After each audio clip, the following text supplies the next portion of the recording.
Okay, welcome to Basic Chess Endings, lesson number 3. This one is a super basic fundamental of rook and pawn endgames. In this position, whichever side moves, the goal is exactly the same. When you're in the rook and pawn endgame, especially when the kings are far away from the pawn, what would you play if it's white to move? If you don't know the answer and you need to pause the video, go ahead and pause it. All right, we're back. Now, before I answer this question, if it's black to move, what would black need to do? Again, pause the video if you need to. Okay, now I'm assuming that you've either answered those questions or you didn't know the answer and you're waiting for me to tell you. So here it is. The goal, and one of the, it's the cardinal rules of rook and pawn endgames, is that rooks belong behind the passed pawn. Now the passed pawn we have is this f4 pawn right here, this white pawn. Now you'll notice the rule says the rook belongs behind it. It does not say it belongs behind his own type of pawn or he belongs behind the enemy's pawn. He belongs behind any pawn. So if you didn't know the answer to the question for white, what he should do, you're probably getting the clue now. This is the move. The rook belongs behind the passed pawn because what happens is you see this pawn is now protected by the rook, and the protection of the rook allows him to move with impunity. All right? So, same story for black. If it's black's move, his best move is to get behind the pawn to prevent the pawn from advancing. And so if you see problems that, involve rook and pawns in endgame situations, this is one of the concepts that you will have to know. And there are other concepts that will come that will be based upon this knowledge.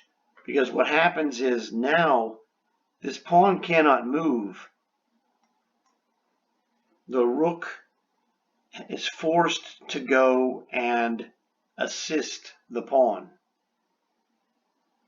So black's king would move over here. And now white has a problem. White cannot play king to c3 because this rook check will end up drawing the game. He plays king to c3. It's a draw, barring a mistake, okay? So, this is the thing. So now he's going to have to do something else. Black would continue to move his king to the position where the king belongs in front of the pawn as a blockader. And then eventually he's going to hope to double team and win this pawn.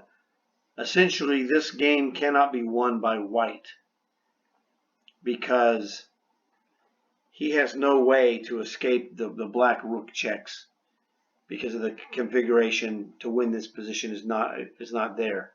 I mean, he's going to do okay. But what's going to happen is this is the hammer that's going to get him. So the best he could do is to come back, and he can't do that, attack the rook, because you see he's going to lose. So he's here. The king is stuck. trying to defend the pawn, but he's not going to have the chance to shield himself from the rook. The king needs to shield himself from the checks of the rook from behind the pawn to prevent the pawn from passing forward. So this is the key. Now conversely, let's go back and put these guys back where they were. This was here, this was here. Now, if white had a position, I mean, white is slightly winning this, but this is terrible because the white rook is blocking his own pawn's progress. So this is a horrible place to be. Better than losing your pawn, but it's not good, okay? Same thing for black. It's less bad as a defensive blockader, but you do run the risk of stuff like getting this king there. You know, and this doesn't even work for black because you have these tactical tricks. King takes, he goes here. Game over. Uh-oh. It's toast. I mean, you saw the bar was nasty. So, this is the weakness of having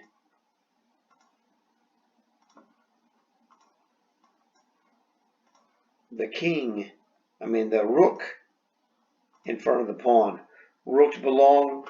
This rook belongs here if he can get there, or obviously f3. Being in front here is not devastatingly for forced loss, but it's losing, it's inferior. There's going to be tricks and what have you. Now conversely, white can make use of having his king in front of the pawn because the pawn can shield him. And so you use the rook to build a bridge, as they say, to do stuff like this. Or actually, like here, with doing this, and then, you know, they just move inexorably up the board together. This is the way you do this. This is a general idea.